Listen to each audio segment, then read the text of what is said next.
नगीना से आ रही बड़ी खबर। आज रूस यूक्रेन के बीच चल रहे युद्ध व यूक्रेन में फंसे भारतीय छात्रों को सुरक्षित निकालने को लेकर नगीना उप जिलाधिकारी को प्रधानमंत्री के नाम विश्व मानवाधिकार परिषद की तरफ से मेमोरेंडम दिया गया। मौलाना अनवारुल हक राष्ट्रीय उपाध्यक्ष व प्रवक्ता व सेक्रेटरी कोर कमेटी विश्व मानवाधिकार परिषद ने मीडिया से बात करते हुए बताया कि हमने मेमोरेंडम द्वारा मांग की है कि तत्काल प्रभाव से भारतीय छात्रों को यूक्रेन से निकाला जाए। सरकार दावा कर रही है कि हमने यूक्रेन की राजधानी खरकीव से छात्रों को निकाल लिया है, जबकि यह दावा गलत है। अभी भी हजारों छात्र स्टेशन अन्य स्थानों पर फंसे हुए हैं। उन्होंने मांग की है कि भारत सरकार सिर्फ यूक्रेन की राजधानी ही नहीं बल्कि यूक्रेन से ही सभी छात्रों को सुरक्षित निकाले। जब तक नहीं निकाल पाती तब तक उनके खाने पीने, रहने, दवाएं आदि का खर्च भारत सरकार उठाए और यूक्रेन और रूस की सरकार से बात करें। हमारे छात्रों को कुछ नहीं होना चाहिए। यदि हमारे छात्रों की जान माल का नुकसान होता है उसका खामियाजा भुगतना पड़ेगा और भारत सरकार रूस यूक्रेन के बीच जंग रोकने के लिए सुलह की कोशिश करे। मेमोरेंडम देने वालों में मोहम्मद जुबेर जिला अध्यक्ष छात्र सभा, मोहम्मद राशिद तहसील अध्यक्ष नगीना, मोहम्मद आसिफ जिला महासचिव छात्र सभा, मोहम्मद सुफियान, मोहम्मद तहसीन, विनोद कुमार, कारी इकराम, मोहम्मद इकबाल आदि लोग मौजूद रहे। आज विश्व मानव अधिकार परिषद के बैनर तले उप जिलाधिकारी महोदय नगीना को माननीय प्रधानमंत्री के नाम ज्ञापन भेजा जा रहा है, जिसके अंदर मांग की गई है कि यूक्रेन के अंदर जो भारतीय और छात्र फंसे हुए हैं उनको तत्काल प्रभाव से यूक्रेन से निकाला जाए। जैसा कि विदेश मंत्रालय के द्वारा यह सूचना दी गई है कि यूक्रेन की राजधानी खार्किव से छात्रों को निकाल लिया गया है। हमारी जानकारी के अनुसार अभी भी वहां पर छात्र हैं। दूसरी बात, यूक्रेन की राजधानी से निकाला गया है, यूक्रेन से नहीं निकाला गया है।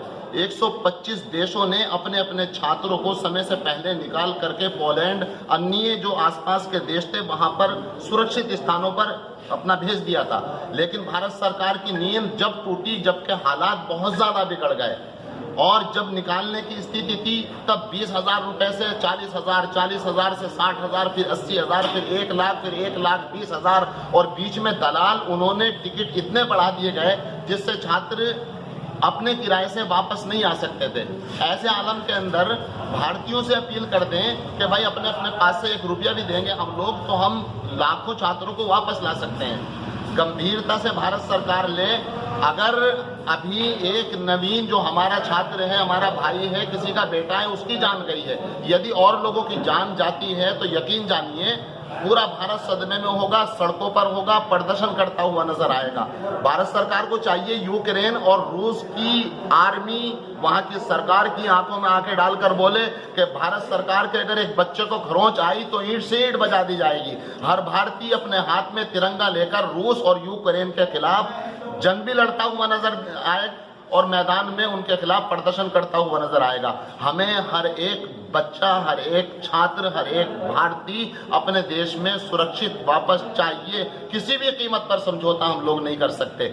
और अगर आपके पास ये समझ लीजिए रास्ते नहीं है तो अपनी आर्मी को भेजिए। अपने जो मंत्री हैं जो आप आसपास देश में भेजने की बात कर रहे हैं, आप यूक्रेन में क्यों नहीं भेजते? आपकी भारतीय एम्बेसी जो है उनका ही छिपने का ठिकाना नहीं है। कल के बाद वो यूक्रेन के अंदर अपने छिपने के लिए वो खुद ठिकाने ढूंढते फिर रहे हैं, तो भाई छात्रों का क्या आलम होगा? जब आपके भारतीय एम्बेसी के अधिकारियों का ही नहीं पता है तो आपके छात्रों को कैसी जानकारी होगी कि उन्हें कहाँ जाना है, कहीं नहीं जाना? आपने टोल फ्री नंबर जारी किया, उस पर कोई कॉल उठा के राजी नहीं है, कोई उनको गाइड करके राजी नहीं है। आपको कहाँ जाना, कहाँ निकलना, किस टाइम आपको ट्रेन पकड़नी, किस टाइम आपको 4 व्हीलर लेनी है, किस टाइम बस लेनी है, कोई सिस्टम नहीं है। आप सिस्टम बनाइए, अपने तमाम मंत्रियों को लगाइए। हमें छात्रों ने खुद अपने स्तर से वापस आने की कोशिश की तो फ्लाइट के टिकट पर इतने पैसे बढ़ा दिए गए जो कि छात्रों की हिम्मत से बाहर थे। हमें बेहद अफसोस है भारत सरकार के किराया बढ़ाने के फैसले पर। और यदि भारत सरकार ने एयरलाइंस के टिकट पर पैसे नहीं बढ़ाए तो आखिर किसने बढ़ाए? और अगर एयरलाइंस ने भी पैसे बढ़ाए हैं तो क्या भारत सरकार की जानकारी में नहीं था?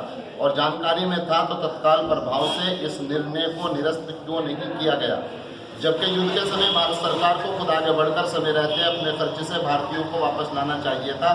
और अगर भारत सरकार में इतनी भी हिम्मत नहीं थी कि अपने खर्चे से छात्रों को वापस ला सके तो फिर सभी भारतीयों से अपील कर देते, तो हम सभी भारतवासी खुद आगे बढ़कर एक एक रुपया भी देते तो हजारों नहीं लाखों छात्रों को भारत वापस लाया जा सकता था।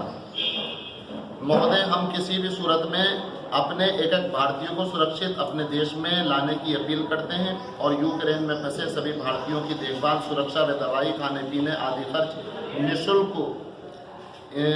निःशुल्क के लिए भारतीय एम्बेसी को आदेश दिया जाए।